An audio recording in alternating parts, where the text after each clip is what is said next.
Hi, welcome to Freezer Meals 101. I'm Christy. And I'm Charla, and today we're changing it up and we are going to be sharing our essential kitchen tools for freezer cooking. We really want to show you how easy freezer cooking can be. It doesn't have to be overly complicated. You don't need a lot of really specialty items to do it. And so we just want to share a little bit about freezer cooking in general and then explain some of the things that will help you on your freezer meal journey. Absolutely. If you're doing small batch stuff, you're going to need, a knife and a cutting board and a couple of measuring cups and some bowls in your bags.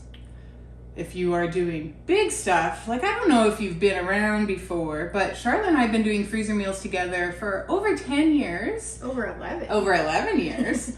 Every 3 months we get together and we make over 100 freezer meals. We'll put a video up there for you to look at and go see what we do. It is pretty interesting. Kind of settle in. They're long. They're long, but when you're making 30 recipes, you're making 4 of each. So I'm her neighbor. I live 2 doors down. Best neighbor ever. Best neighbor ever. You need to get to know your neighborhood, and you need to pick one. You need to pick one, and you look at their kitchen and you say, yeah, it can happen here. And then you start there, and even if you aren't friends, you could just be freezer meal mates. Freezer meal buddies. Freezer meal buddies. And you probably will become friends because over the course of these mega sessions, there's a lot of time to talk. There's a lot of time to talk. And it's pretty conducive to conversation, right? It is conducive to music, conducive to dancing. Yes. So because I'm just a few doors down, I bring some of my stuff too. Today we only have Charlotte's things here, but when we do our mega sessions, we'll bring extras. No, if you're just doing 5 meals. Extra measuring cups. Extra spoons. I bring all my spatulas in my house. Because I'm not good at spatulas. Because she's a spoon person. And I make her buy spatulas and then I bring them. Oh, the other thing I do, not related to this, is I bring my knife sharpener and I come and sharpen her knives. It's true. Every 3 months. She convinced me that I needed better knives because when we first started doing freezer cooking together, she would come and there would be knives that I got for my wedding and they weren't even that good then. And she was like, how are you cutting through things? I don't know how you've survived. And yes. I love to cook, so it's weird, but I just didn't know. And you're going to laugh at us because I would say 75-80% of our stuff is Pampered Chef. Yeah, and neither of us sell Pampered Chef. It's we just like the stuff. It's just good quality, so we would have a party and then you buy the things, but I would have a party and then you get the discount, right? How MLMs work. And so I had this really nice knife block, and so I would bring my knives because I'm like, I can't. And so Charlotte one day she's like, I think I'm coveting your knives. Yeah. Yeah. And so the next time she had a party, she brought the knives, Yeah. So there are a few things here you can have just, if it's one good quality chef's knife and you know how to use it, great. If you like the knives you like, go ahead and use those. You told me that if I bought the knife block, you would sharpen them for me. Yes. That was our deal. Because I have the sharpener. Don't know how to sharpen it. Comes with a honer, but yours got broken. Yep. That's not surprising. My kids are hard on things. Yeah. So moving past the knife and the cutting board. Yes. Do we want to categorize? How do we want to talk about the things that we need to do? Okay, so first, I guess, maybe we should talk about the order that we do things in with our freezer meals. Mm-hmm. What we do is we, pick our recipes, make our shopping list. We do have a Freezer Meals 101 club if you don't want to have to make your own shopping list and do your planning, because it does that for you. But for the purposes of this video, let's say you've made your shopping list and then you've made your prep list. So again, the club does that for you, but stick with me here. You've got your prep list, whether you got it from the club or you made it yourself, and then you're gonna do your prep. So there are some tools that you need for your prep. So obviously, cutting board and knives would be bare minimum prep. But also we like to have some bowls and things like that. So Christy and I each have a set of these bowls. So they are Pampered Chef. Like we said, we do like the quality of Pampered Chef. And they are just these little bowls here. There's 3 of them in different sizes. They're nesting bowls. And they have measures on the side. So this one is an 8-cup bowl. So the thing that makes this really great for prep is if you are making a recipe like, say, pizza casserole, and it needs 2 cups of cubed ham in each of your bags, and you're making 4 of them, which we usually make 4, 2 for each of our families, right, of each recipe. So then you know you need 8 cups of the cubed ham. So is that right? Yes. Okay. So then I was like, math is not my thing. And she looks to me to check the math. Oh my goodness. Oh my goodness. There's a reason that you need the club. Because it does the math. It does for the you. math. We're not math people. Okay. So then you've got your 8 cups of cubed ham in here, and they all have lids, right? And really secure lids.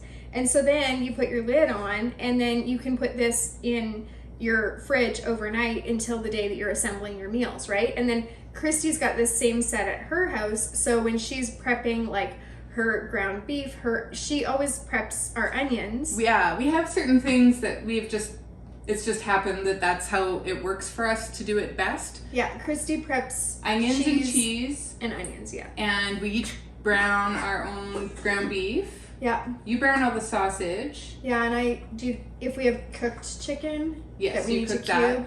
Yeah. And then vegetables, we kind of divvy a little bit. Sometimes you farm that one out, which is really smart. Her mom helps us. My so mom, she sends her like a bag of groceries. Or one of my daughters is in culinary in school, and so we get her to do prep. It's awesome. I'm like, how would you like to make a little bit of money? Totally. And hone your skills as a prep cook. So I didn't bring them here with me today, but from the dollar store, there are big clear containers that are about, I don't know the size of them, so like a little bit bigger than a 9x13 pan, and they're deeper, and they have a blue lid. And I can put 20 cups of cheese or 20 cups of onions in each. There's times where I've had to prep 40 cups of cheese. Yes. Depending on the meals that you pick, right? And so we'll do it for another day. We're gonna do a video of the small appliances that we use. And I use my food processor for it because I like my knuckles intact, and to do 40 cups of cheese on a manual cheese grater is a lot. If you need 6 cups of cheese, go ahead. I'm not gonna get my food processor dirty for 6 cups of cheese. Right. The other thing for prep that we both really like are these, again, they're Pampered Chef. I'm sorry about all the Pampered Chef, but I'm really not that sorry because they're good. And we've had them a long time. Like, it was an investment, but we've had them a long time and they've held up. You can find some of them on Amazon. So there's a link below this video that links to our Amazon store. And so a lot of these things, not all of them, but a lot of them you're going to be able to find in our Amazon store. So if there are things because there are a few things we're going to mention that are not Pampered Chef, but they're also a little hard to find.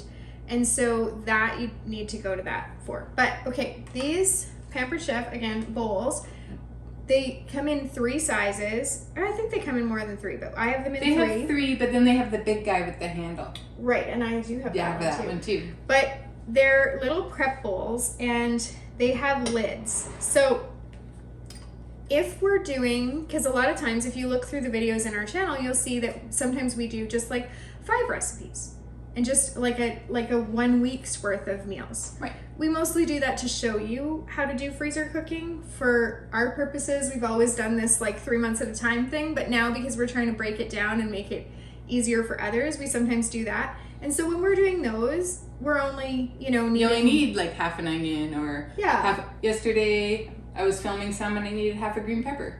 Right, and then this is perfect. Fit nicely in there. And you have your lid. But the other thing that we use these for, and so handy, is, okay, so this one. These are graduated too. They have the measure. Is 1 cup. So on the day that we go to actually prep our meals, Christy was talking about the big container, right, with the onions or the cheese. Or we've got our big containers with our ground beef or whatever. we take this, and I have a lot of them, so we leave one for the whole time we're assembling in the onions, and we leave another one in the cheese, and we have minced onions and chopped onions, so we leave one in each, and we leave one in our ground beef. And for ground beef, 2 1/3 cups is 1 pound, the equivalent. And so now that we know that, it makes assembling the meals super fast, right? Now, what if your recipe calls for 1 medium onion instead of 1 large onion? Because sometimes recipes are worded different ways, depending on who writes it or how we've written it out. You eyeball it, you know what? So then you fill it up to the 3/4 line instead of the full line.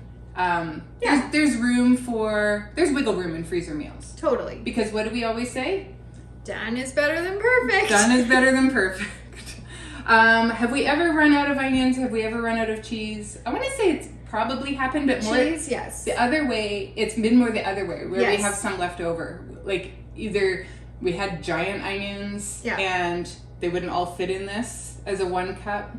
And so then we invent recipes at the end, which is fun, and how we've gotten some of our best recipes. Because you've got all this stuff prepped, and you have some leftover ground beef that's already browned and everything. And some carrots, some frozen peas left, and that's together.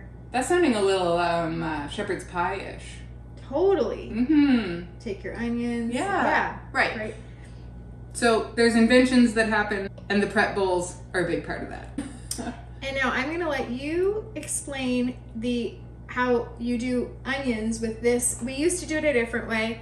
I've done onions so many different ways. I have hand chopped, I don't know, cups and cups of onions. I don't have restaurant experience. I have learned over the years.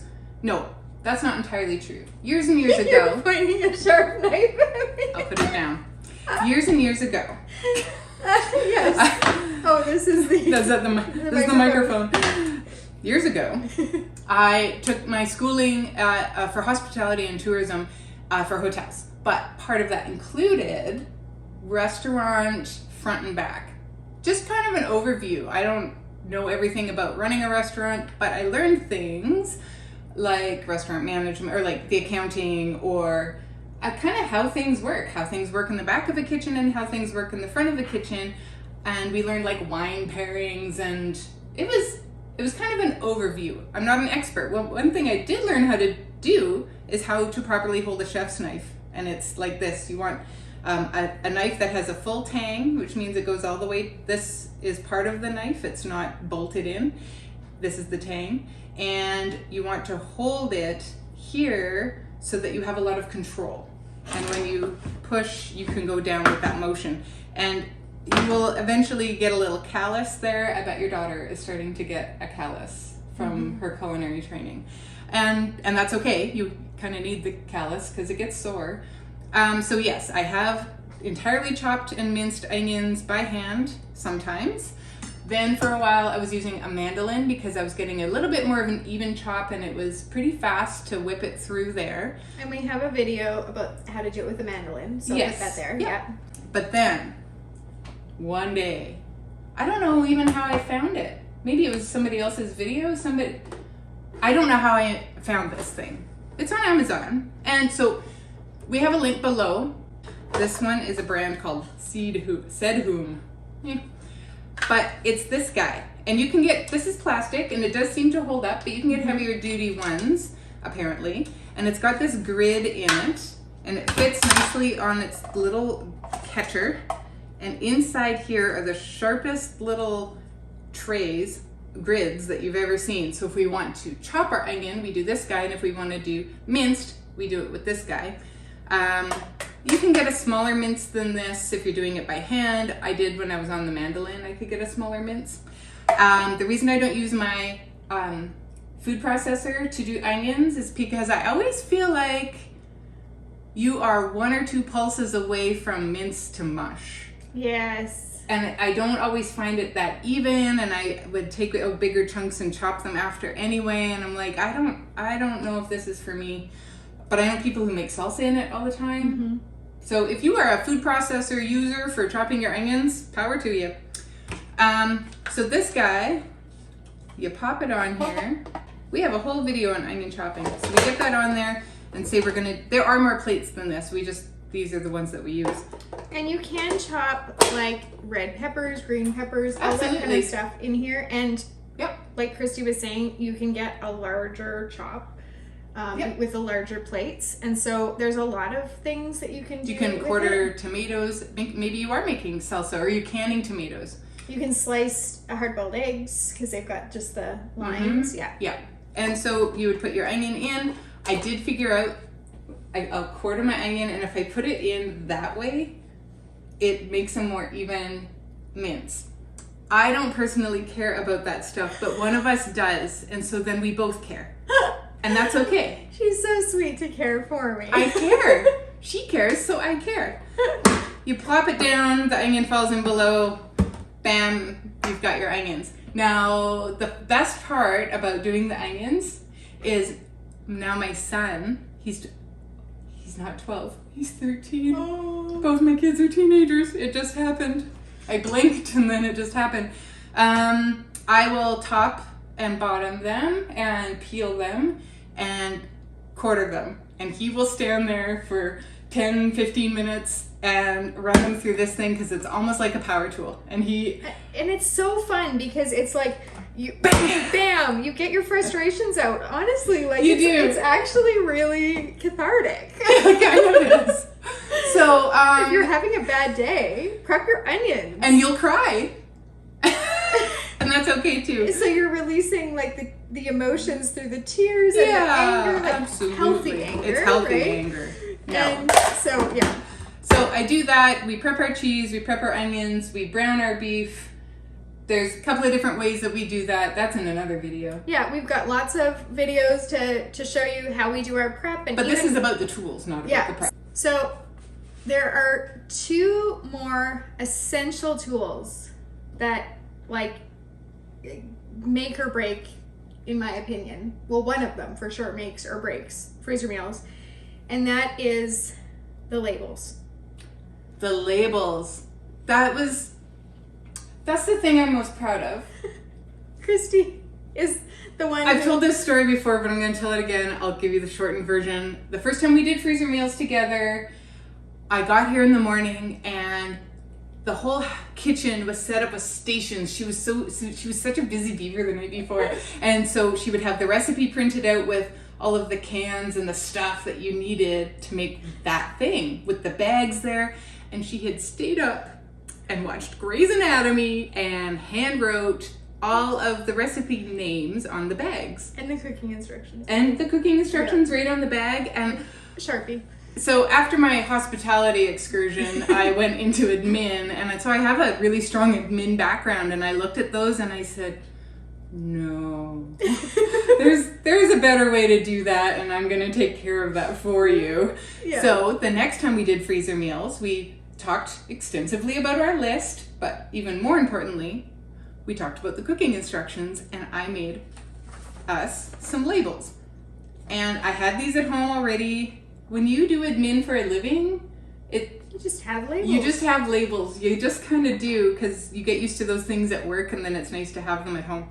And so this one is an old sheet that we didn't end up using the whole thing, but they're just Avery labels. We buy ours at Staples. They're just the store brand, and it has the name on it. You've seen these in our videos. It has the name, the cooking instructions. Some of them say Freezer Meals 101 depending on our purpose of the video, but for our big mega sessions, we put the date on them. Yes, and that's what's in the club. yeah, because Christy, we were determined to make it so that other people Could do the could labels. do this easily, like click of a button, have the label printed. And so Christy worked with Our a tech guy, and it took months. We got labels. But we've got labels in the club now too, which is awesome. It is nice. So And you can pick those your ones labels. have the date. They have the date on them. You can pick your labels. If you are making 2 of each recipe, you put 2. If you got a little extra and you especially like that beef stroganoff, then you do 3. You can pick and choose. It's totally customizable. It makes a PDF that then will fit these labels. They're Avery 8163 labels. She just knows that off the top of her I head. have been using them for a long time. I buy them in a 1,000 pack because we go through so many. Sometimes I'll print off 12 pages of labels before I come. Well, our record since we started doing YouTube videos is 150 freezer meals in that, once every 3 months session. I feel like we've done more than that. I know. I think that's our record. Yeah, it might be our record. I think 138 was our big record. That was the day that you almost bought another freezer. And I had to talk her off the ledge. Her husband is like caught in a deer in the headlights. He's like, no, what? Another freezer? I'm like, we'll make it work. It's okay. We don't need another freezer. I already have several. Anyway. So the last piece of prep I want to mention is this guy. Again, Pampered Chef. It's called the Mix and Chop. What's funny about this one is when Pampered Chef introduced, there's others on the markets now, but they were kind of the first. And when Pampered Chef introduced this, they immediately sold out. It was the #1 selling Pampered Chef item that they have ever had. And it's for your hamburger, your browning, your ground beef, your sausage. You can use this with eggs. You go to have diced tomatoes and what? I only have whole tomatoes. Not anymore. Which has happened to us. We bought an entire case of whole tomatoes. And we had to dice them. Chicken. You can if you put your back into it, you can shred chicken with this. You can chop chicken with this. It's not my preferred tool for chicken. No, of course. But listen, it is just a really handy thing, and I think there is a video in the way back where we used these as microphones because I was feeling particularly silly that day. It's not even that far back. And she has 2 of them, so each had them, and I was interviewing her. It was hilarious.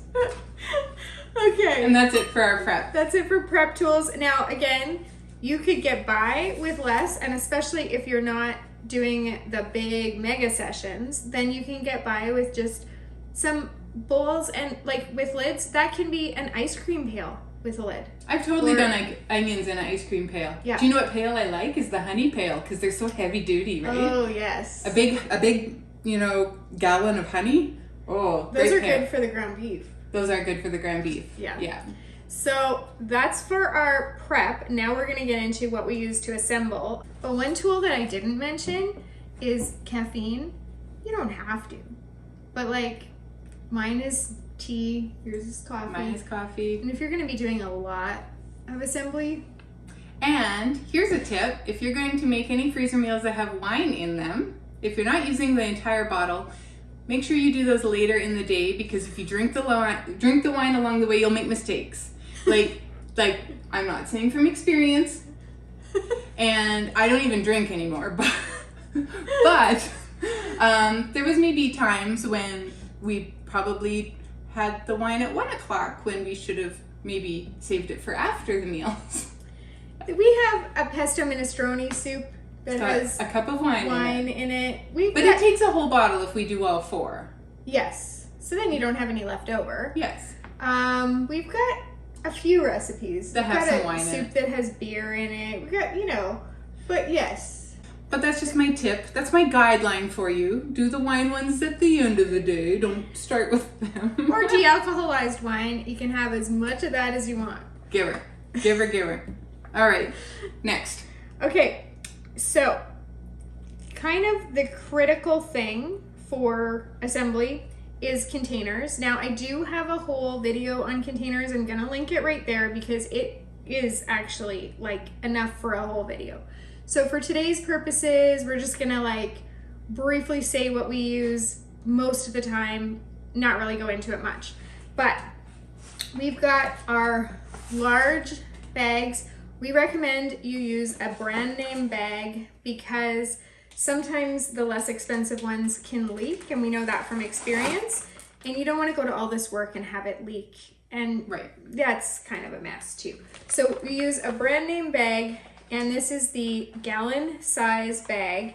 And then we also need some quart size bags, not as many. We need a lot more of these than these, but then we need a stapler. You didn't see that one coming, did you? In essential kitchen tools, you're not expecting stapler. Now, the YouTube comments will come where they say, why are you going to staple your bags together? You're going to put holes in them. But wait, there's a trick. You staple above the seal. Now, why would you need to staple? So if you're making, let's say, Spanish rice, so you've got all your ingredients in the bag, but then you want to put cheese in this bag for the day of cooking. Or we talked about pizza casserole before. So you've got most of your ingredients in here. You're going to put some dry pasta and you're going to measure it out. You're going to put it in this bag. This is just small shells. You're going to staple this on here because then the day you go to make this, you don't realize that somebody used the small shells that were in the pantry and you have to run to the store. And we live in the country, so we don't want to have to run to the store for things. So if we have all our ingredients here and they're in the freezer and they're together, then we never run into that problem. Absolutely. So what you're going to do is you take your bag and you fold it over. Christy does hers a little differently than I do mine, but I'll show you how I do mine. You open the bottom and you just set it down. And it'll sit nicely for you with a bit of practice. And it holds up. So you can get those bag holders. Notice that we don't have them in this essential tools video because we do own one. We find for the volume that we do to clip them in and clip them out, when we can just do this and it's actually pretty easy, and it just slows us down. We've gotten so fast at assembling them that would actually be another step that would, slow us down. And sometimes they haven't held up on the, they don't clip and stay. So this we find is really good. But if you're making a soup and you're by yourself and you don't have a friend to help you hold it up when it's getting really full, then you can slip it into a juice jug like this. You like this really old ancient Tupperware Ancient Tupperware. There was newer ones in there, but I'm like, no, I'm going for the old Tupperware. That's awesome. You just slip it down and just fold it over the top, and this holds it up for you. You can also put it in like a lower Tupperware container. So then you put all your ingredients in your bag. You want to get out your excess air because air causes freezer burn. We don't want that. And so you get the air out of both bags if you're using the 2 bags on that one, the quart and the gallon. And then you're going to staple them together above the seal. Above the seal. And then lay them flat to freeze. That takes up a lot less space in your freezer. There's exceptions, like, a pulled pork or a beef dip. It's like a giant roast. You can't. And there are times that we make things in a foil. Yes, and so like a foil tray, like this size for individual servings, or the big ones for full family meals. They don't stack nicely. They take up a lot of room. So we really try hard to get as much as we can into the bag as we can. And just for room. For the foil trays, if, let's say, you're making a layered pasta, then you would put a layer of plastic wrap right down on top of it, like not over the tray, but right down on top of the food, again, so that you don't have that air in there. And then you would top it with some foil. And you would write a note on the foil. Yes, you will. Or on the label that says, remove plastic wrap before baking, because it'll melt and you can't get rid of it. Once it's melted, it's pretty hard to clean out of there. You could really ruin your meal or eat it. Made that mistake. Yeah, so we are very clear. Remove the plastic wrap. And then, so since we have this all ready for our soup, I'm gonna just show you one more thing. So, regarding soup. Now, we talked about prep bowls. These are smaller bowls. We have a lot of bowls in this house. We have a large family, and so there's a lot of people here. I do not have nearly this many bowls, and when I did a video of just ground beef stuff by myself while you were like away, kitchen. And I did it in my kitchen, and I missed her bowls. Like, if I'd have really thought it through, I would have like come to your house and picked up a few of your bowls and taken them to my house. We're close enough friends that even when I'm not home, I help myself to her house. Her daughter was in our hot tub yesterday when we weren't home. It feels good. It all works. It's good. But yes, We have a lot of bowls. You don't need a million bowls, but boy, is it handy. Otherwise, the alternative is you're just washing a lot of dishes. Yeah. And that, I mean, they all get washed eventually anyway, but you just have to wash it more often to use it again. It's not a big deal. So on assembly day, we really mostly choose meals where you can dump everything literally into the bag and go. Sometimes you have to make a marinade. Yeah. Like a little one, and then divide it evenly between your bags. So the little guys are good for that. Mm-hmm. And then sometimes we make something where you really want, like in this white bowl. Can I have a lot of these white bowls? Because there are popcorn That's a nice bowls. one for the hash brown casserole. Yes. Yeah. And there's, what's the one that I was thinking of that you were doing? Oh, the tortellini bake. Yeah. You can't mix it. It's too large. You can't mix it in the bag. Yeah. And you need so to mix it in a bowl and then transfer it to the bag. Yeah, so we used that recently for the tortellini bake, I remember. But this is the bowl I wanted to show you. It's the granddaddy. This is giant. I don't know if it's like... You got that at a table at the hospital? Yes. Somebody was selling... We've got some kids with medical stuff. And so we were at the hospital a lot. And so they had like a Tupperware thing in the hospital, and the lady, and I saw this bowl, and Christy and I had been, one of our recipes that is like one of our oldest, maybe from the very first time we did freezer meals together, because I was making it before I met you. The corn chowder? Yeah, corn chowder. We were making it in this giant stock pot, like... Right. And it's okay, but it was like... It was to the brim. And so was the red sauce. Yes, so we make a red sauce. The recipe for that is only in our club, but the red sauce requires a giant container. And so when you're stirring it, you're like so careful. And we have to be like, we can only make the red sauce or corn chowder. Yeah. Or like wash out in between, and make sure we use all the red sauce. So it was impeding our progress. We needed the big bowl. We needed the big bowl. So I saw this and I was like, corn chowder would fit in here because we make 4 corn chowders at a time, and we usually make it twice. So we make 8 corn chowders. And so we needed this giant bowl for our corn chowder. So that's my little shtick on bowls. That's a good shtick. It's so big it has 2 handles. And because we're talking about corn chowder, this naturally leads into Christy explaining our other tool that if you're doing mega sessions, we really recommend We recommend this. So it's an electric can opener. It's not earth-shattering or anything. But when you are doing 8 of the corn chowder, there's 4 cans to open per. Yeah. So it's 32 mushroom cans. soup, kernel corn, cream corn, evaporated milk. Is that it? Yeah, and then the chicken broth. The chicken broth. Bacon and yeah. But so that's minimum for, unless you do, I guess, frozen corn. So we're doing 16 cans per time. So that's 32 cans. So honestly, our wrists were getting sore. And so we're done. We're done with this. We're gonna go ahead and we're gonna get an electric can opener. Now, this is our 3rd one. The first one we got, it was a West Bend. We got it on Amazon, and I don't know, a couple of years, and it crapped out. Like we put our stuff through their paces, right? So then we got another West Bend, and it was great. Oh, we loved our West Bend. It was really good, but then they stopped making them. So West Bend, if for some miracle you're ever watching this, make your can opener again, please, because it was the best one. Shout it from the rooftops. We will buy them. We will Yeah. We want a West Bend can opener, please. Because then one day the second one crapped out, and your husband stopped at the store and bought a different one on his way home. It wasn't this one. No. And it was so awful. We returned it because it was so bad. It was so hard bad to use, and the can fell, and and it wasn't totally user error. So we looked long and hard, and we found this guy. It's a Cuisinart, and the funny thing,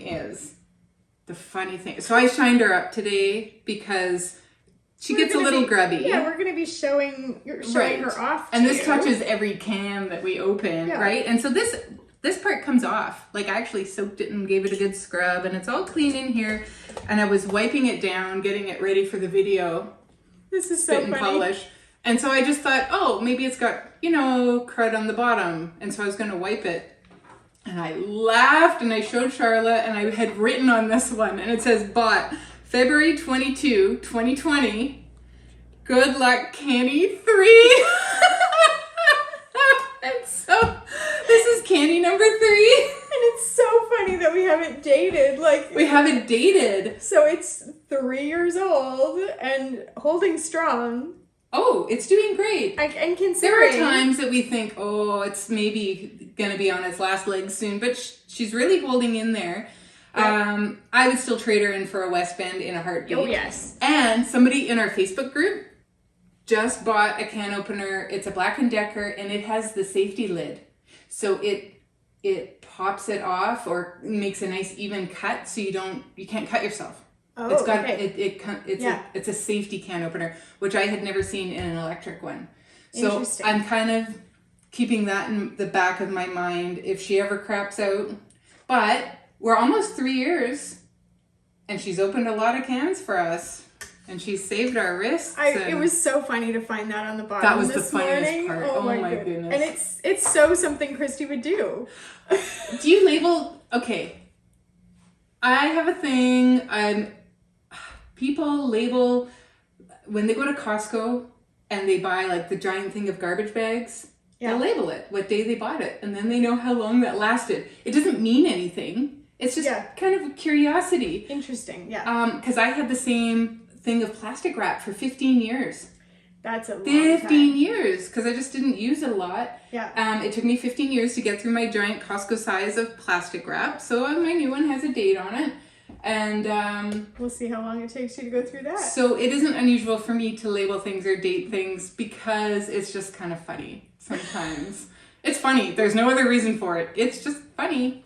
You don't need an electric can opener, especially if you're not doing the volume of meals that we do, but it is nice to have. And we like to just sort of tell it to you straight, like, the bare minimum is this, because we don't want, freezer meals save you a ton of money. So we're not asking you to go and spend a ton of money, but because of the amount of money they save you, investing in this, if you're going to be doing massive amounts, or if you have a really large family, could be the way to go. Yep. Yeah.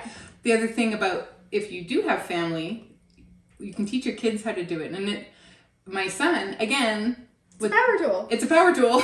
And he will come, he likes it when we make corn chowder and red sauce. And we will sometimes save those for when he gets home from school so that he can make them for us and we can get him. Chicken taco soup is another one that has lots of cans. A lot of cans. Yeah, and he likes that one. And then, that one has the beer in it too. Yeah. Yeah. And that one has green chili. Oh, it's so two different kinds of beans, the corn, tomato something.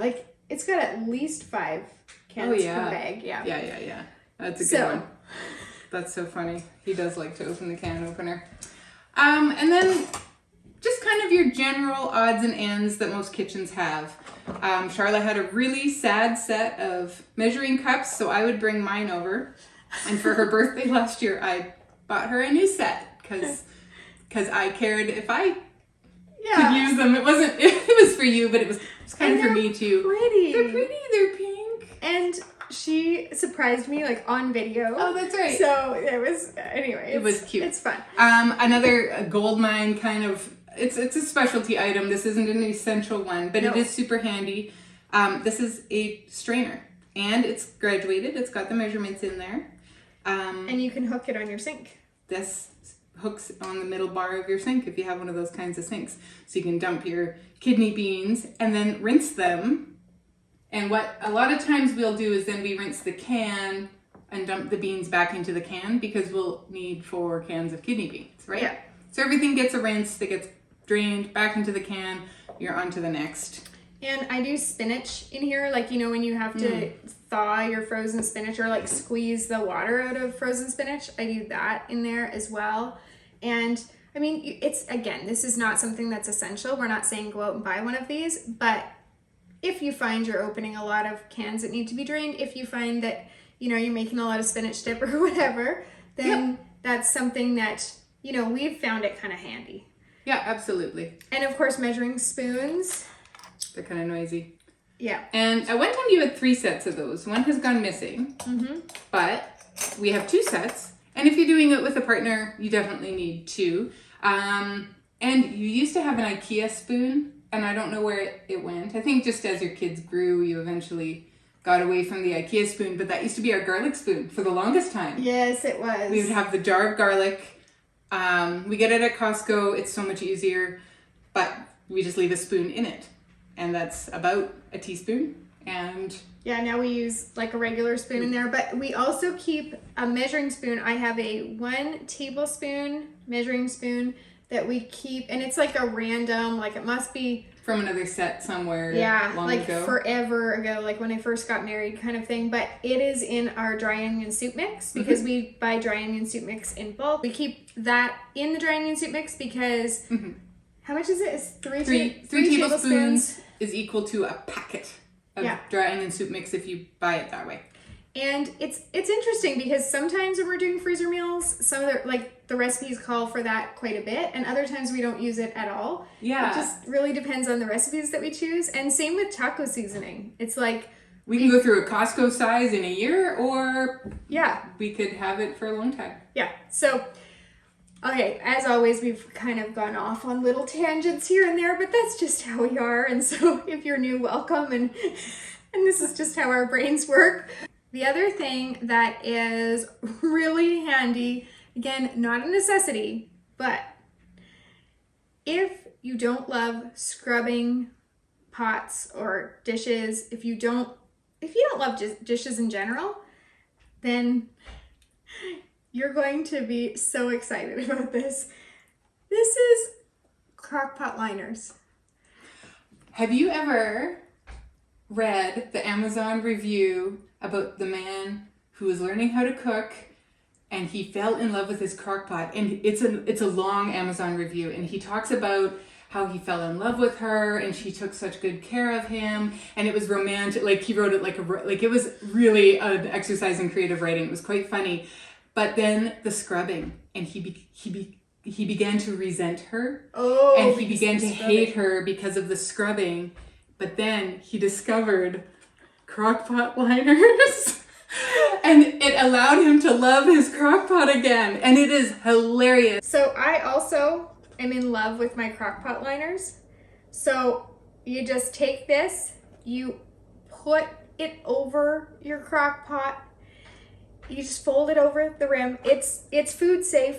It is plastic, but melt. it's food safe. I don't use it for every single time that I do something in the crock pot, but when I'm doing something like a hash brown casserole, something that's going to stick to the sides, pierogi right? casserole, like anything like that, I use my crock pot liners because then I just take it and put it in the garbage. And the things you can just basically wipe it clean. It's just done. It's so done. I love that. And so, today we're just going to demonstrate it with easy 5-ingredient crock pot chicken cacciatore. And when it's done, I can transfer leftovers, if there are any, into a container, and then I can put the liner in the garbage, give the crock pot a wipe, and then it's ready to go for tomorrow. Awesome. They're the best. And you too can love your crock pot again. But I hope that taking you through kind of the tools that we use and a little bit about the process has helped you to see how it's really doable. Like, freezer cooking is something that you can do. And we want this for you. Our afternoons are freed up knowing that we can just throw something in the oven or something is going to be in the slow cooker. And like having that slow cooker ready to go. So it takes a lot of load off your plate. It reduces the amount of decisions you have to make. I don't know if you know that decision fatigue is a real thing, and a lot of moms suffer from it. So we just want to help you make freezer meals, make your lives a little bit easier, maybe have it a little bit more together. And that's one way that you can do it. You can be in control of dinner time again. We are going to put a video right there that links I don't want to link to one of our mega sessions because I want to make this more doable. So we're going to put like a family friendly freezer meals there. And then it comes with a free PDF with the shopping list, labels, recipes, all of that, so that you can cook along with us and get the feel for how much freedom this can give you to have these made That's in right. your freezer. And do you know what you're going to do? You're going to make a stack of freezer meals. It's awesome. Every 5 freezer meals is a stack. That's what what we we decided. So you can have as many stacks as you want. Start with one stack of 5 freezer meals and see how you feel. You'll like it. Thanks for joining us today, and happy cooking.